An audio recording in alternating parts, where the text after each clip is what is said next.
Today, from the temple town of Somnath in Gujarat in the west to Bodh Gaya in Bihar in the east, from Rameshwaram in Tamil Nadu to Uttarkashi in the north, and even on the holy Ghats of Banaras in Uttar Pradesh, you will find the mark of Ahilyabai Holkar, a visionary leader who emerged as the greatest patron of faith and people in the 18th century.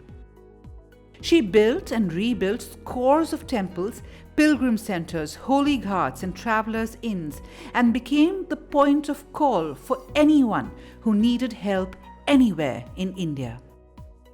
She was a leader well beyond her times, a woman who broke all barriers, an astute administrator, a savvy businesswoman, and a lady who ensured that her name lived on through her philanthropic work across India.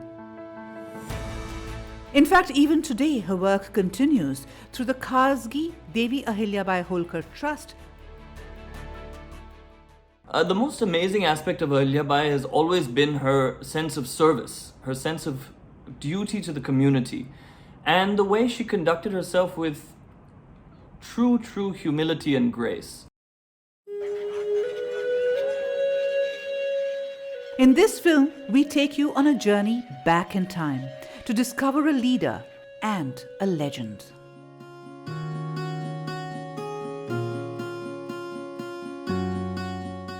This is where Ahilyabai Holkar held court between 1767 and 1795. At this Vada or palace of hers in Maheshwar, the city which was her capital, you will still find locals who come here to seek her blessings. Ahilyabai, once the beloved ruler of Maheshwar, is today revered as a mother, a saint. Why? How did a young girl from a small village near Ahmednagar go on to mark her presence across India? Former banker and now a historian, Suganda Johar has spent the last decade studying the life and works of Ahilyabai Holkar. For her, like many others, the story of Ahilyabai has a very personal connect. My fascination with Ahilyabai started when I was 5 or 6 years old. When my dad's great uncle dismissed my academic prowess as of no use because I was a woman in one breath, and in the next was extolling Ahilyabai, even though she was and claiming how great she was, that even though she was a woman, she went and did stuff that other men hadn't been able to do, like building a temple in Somnath.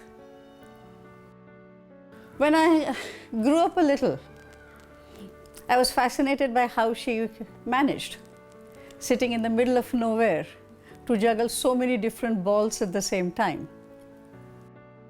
Later on in life again,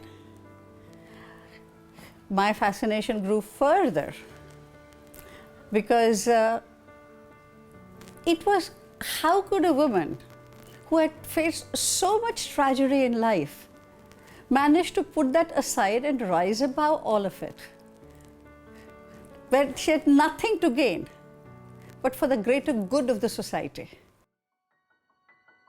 Little is known of Ahilyabai's early life except that she grew up in a village in Ahmednagar district where her father was a village official.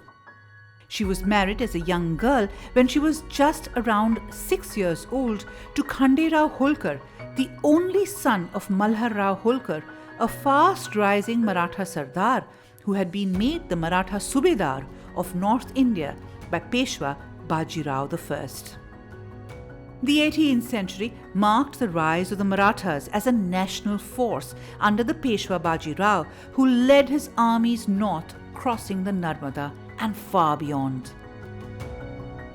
Leading authors like historian Uday Kulkarni refer to this period as the Maratha Century. Actually, the 18th century is the century when the Marathas were the paramount power in India.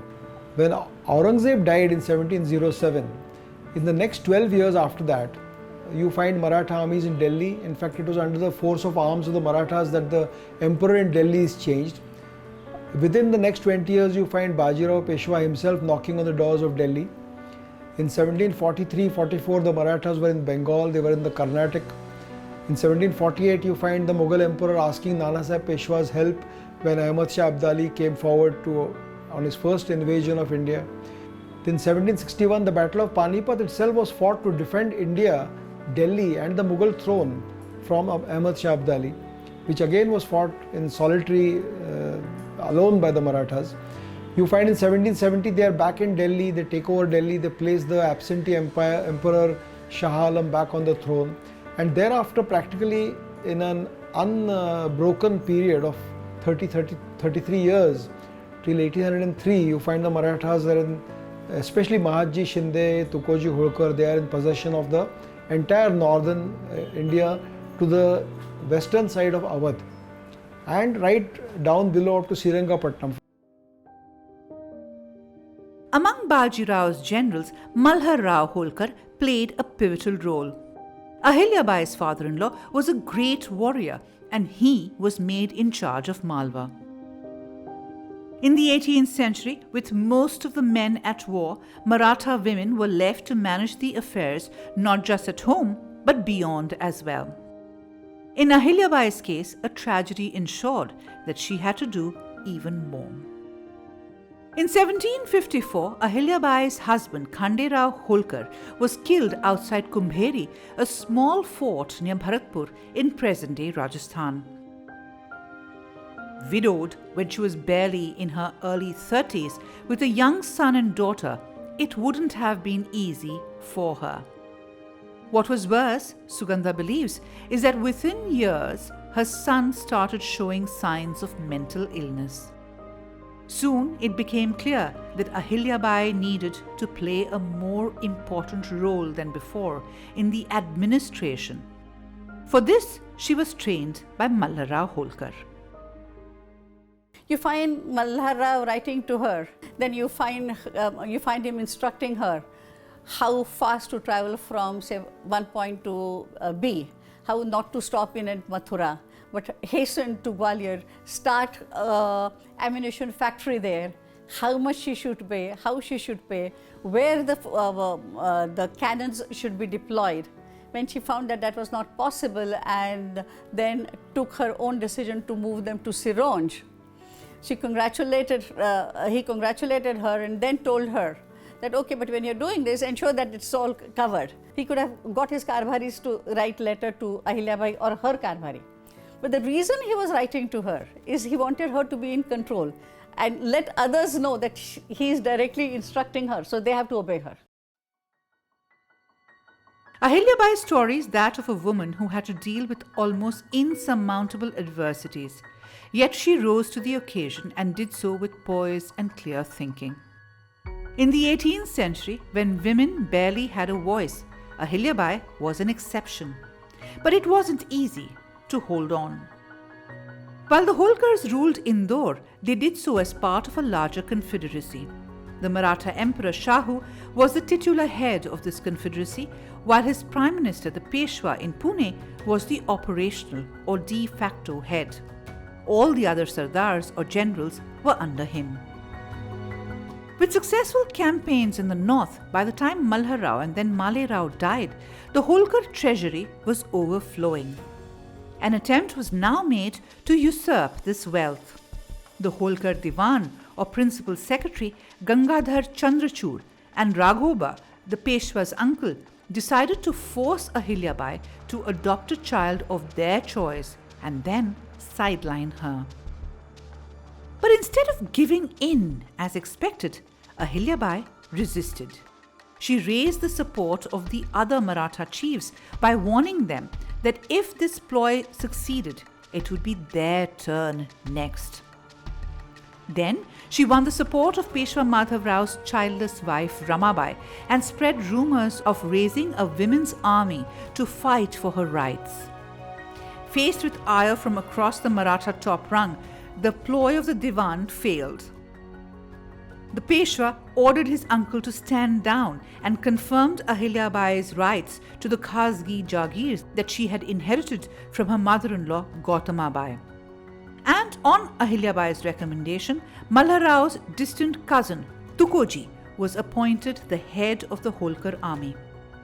The explicit understanding was that all financial controls of Holkar properties will remain with Ahilyabai.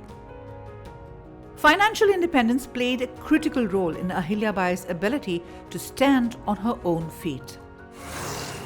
She also controlled the revenue of the Pargana or district of Verul, now a small town near Ellora in Aurangabad, that had been awarded to her by the Mughal emperor as a compensation on her husband's death.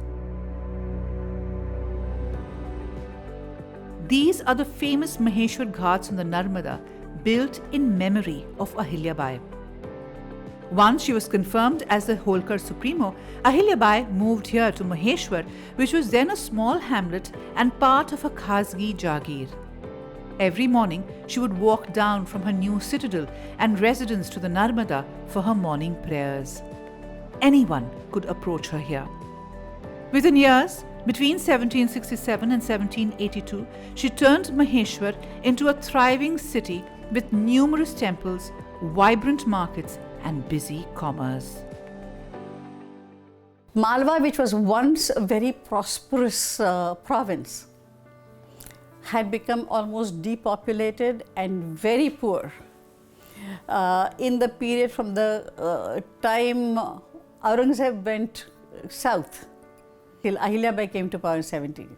First and foremost, what she does, she settles a separate area for traders and bankers, invites them, gives them a concessional taxes, she gives them a 10-year tax holiday. She got a better deal from them for her discount. Her population got ready capital loan to go out and start agriculture. And that area at that time grew good cotton. So then she invited weavers from Mandu, from Burhanpur, Chanderi, and together they experimented with them to create a new fabric, a silk cotton special shiny fabric called Garbhareshmi Maheshwari textiles. And suddenly it became very popular. Everyone from the Maratha Peshwa to others were demanding this textile. And that gave another fillip to her economy. Ahilyabai was savvy and astute. She was also way ahead of her times. At a time when most rulers were fighting wars, she was building a strong base. At a time when much of India was facing famines, she ensured that her region remained prosperous. In the 18th century, she used strategies that are often adopted by modern countries to encourage commerce and business. Ahilyabai was a trailblazer. Adept at finance, strategy, and planning, she ensured that Maheshwar became a vibrant commercial hub. She revived agriculture around Malwa. She invited the finest weavers to come and settle in Maheshwar. She created special suburbs for these weavers. This increased the production of Maheshwari textiles and her revenue from the taxes on sales. For the weavers, she ensured uninterrupted supply of silk by appointing a special officer to procure it. To ensure adequate capital for all economic activities, she invited bankers and traders from different cities. They were given tax breaks. She ensured adequate money supply for traders and bankers by establishing a mint at Maheshwar. In her reign as the head of the Holkar lands in Malwa, her revenues increased by 130%, which was unheard of without tax increases or territorial gains. Go to Maheshwar today and you will still hear the sound of the weaving looms that were set up by Ahilyabai Holkar. The famous Maheshwari was in fact her innovation over 2.5 centuries ago. Today, the looms that were set up then are back in action, producing the wonderful textiles that have made the city so famous. Richard Holkar, the son of the last Holkar ruler who led the efforts to revive Ahilyabai's textile legacy, says that while Ahilyabai is known as a great patron and builder across India, this is only possible because she was a great stateswoman. She was also a remarkable statesman, or I guess, I don't know what you say, stateswoman, but statesperson, and very interested in the well-being of the state. She kept it prosperous and peaceful. Her military control of armies, her armies and so forth, was very good. They kept all of the vultures away. They're out in different parts of India. Nobody was bothering the land. It was about 10,000 square miles of territory, which was the Holkar state in those days. And she was very open with education. She had Muslims in her court. She was a most unusual woman. And as a result, her statue is in Parliament. Only 2 women's statues are in Parliament. It is because of her success as an administrator that Ahilyabai could leave a greater mark across India. The wealth she earned ensured that she could use it where it was really needed. The late 17th and 18th century was a period of great churn across India. Mughal Emperor Aurangzeb had adopted a strident stance, wreaking havoc across India as he tried to expand his empire and win favor with the orthodox ulemas, who never forgave him for imprisoning and usurping the throne from his father Shah Jahan. Elsewhere across India, with battles raging, little was done to protect the people or save pilgrimage centers. With her revenue soaring, Ahilyabai turned her attention to these problems. And being a pious woman and a great devotee of Lord Shiva, she began rebuilding temples. As she did this, her fame grew and people all over the country turned to her for help. By the end of her reign, she had single-handedly been responsible for a massive pan-India building spree. While we don't know the exact number of the temples, ghats and dharmashalas or travelers' inns she built and rebuilt, we can see the evidence of her work in the famous rock-cut Kailash temple of Ellora, which she helped restore with plaster and paintwork, and the Vishnupad Temple at Bodh Gaya. In fact, in the Dharmashala near this temple, you will still see a small idol of her. Today, the so-called Ganga Aarti is actually conducted on her ghat. Besides that, was part of the Dashashwamedh Ghat. Besides that, she has also built the Janana Manakarnika Ghat and the Mardana Manakarnika Ghat. And on the Janana Manakarnika Ghat, she has her own images put there, sitting with Shivaling. She built, obviously everybody knows she built the Vishwanath Temple. Then there is a parikrama around Vishwanath Temple, which you are supposed to complete in 7 stages. She built dharmashalas in all those 7 stages. Then she has built a kund along the parikrama. She built in Rameshwaram, she built in Kumbhakonan, she built in Puri, she built in Jagannath, Somnath, don't forget Somnath. She built in Somnath. The list is endless.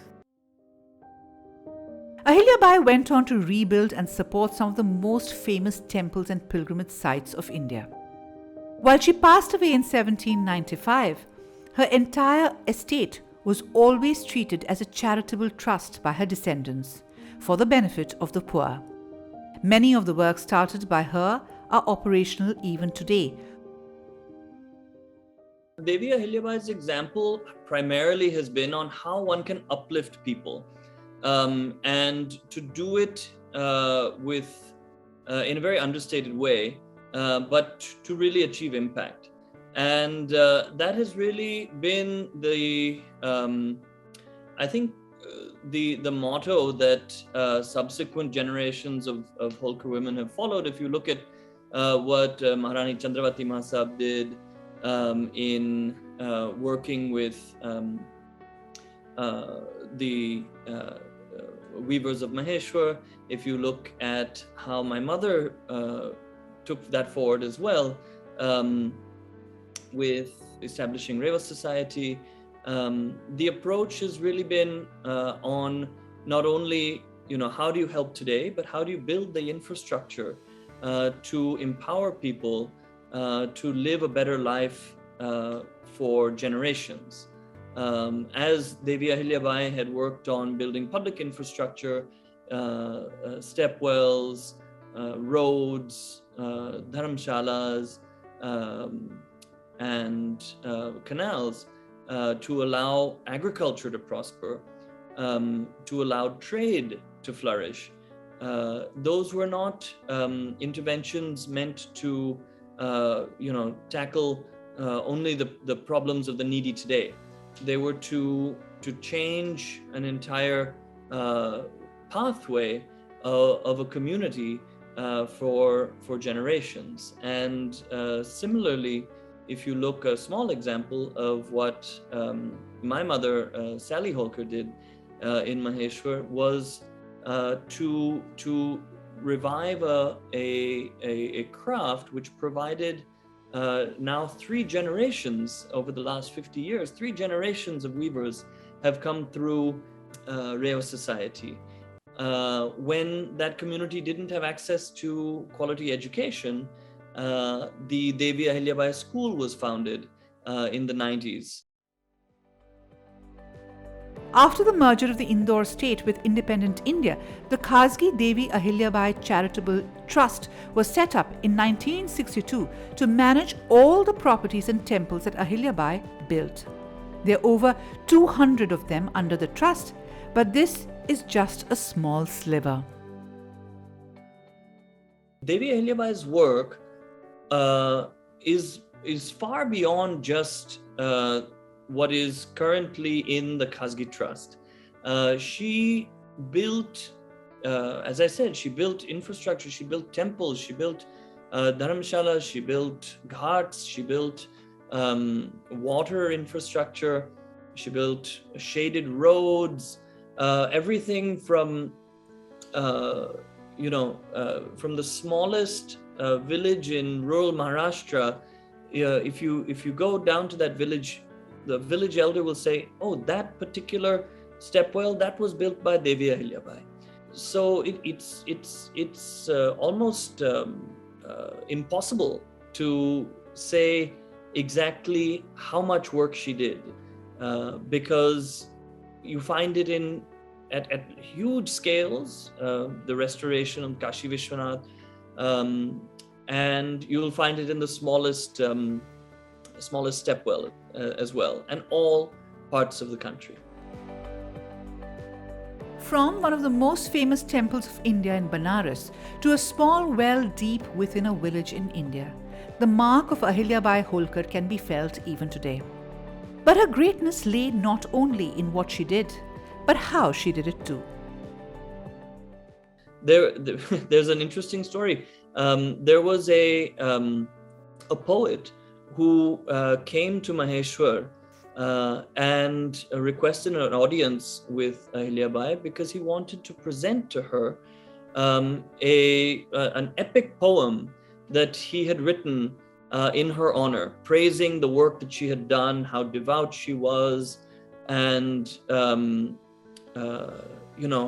and this poet was so excited to meet this great woman, and she invited him in, and with great respect and humility, she thanked him for his work, and promptly took this beautiful poem with him out on a boat into the middle of the Narmada and immersed it into the river, because she felt that the work that she did was for her people and for her Lord, and it was never about her. And I think that's such a poignant example for people today, when we live in a culture of social media, where the smallest thing is magnified in a sort of artificial way to become the biggest accomplishment. And I think that would be the most important part of her legacy that I hope I can live by, and that people understand and appreciate as well. That really one should work for impact and not for image. Devi Ahilyabai Holkar exemplified this. In fact, hers is a name that should inspire every Indian. She was a woman who held her own, a woman who was immensely successful, and a woman who dedicated her life to the service of her people and her Lord.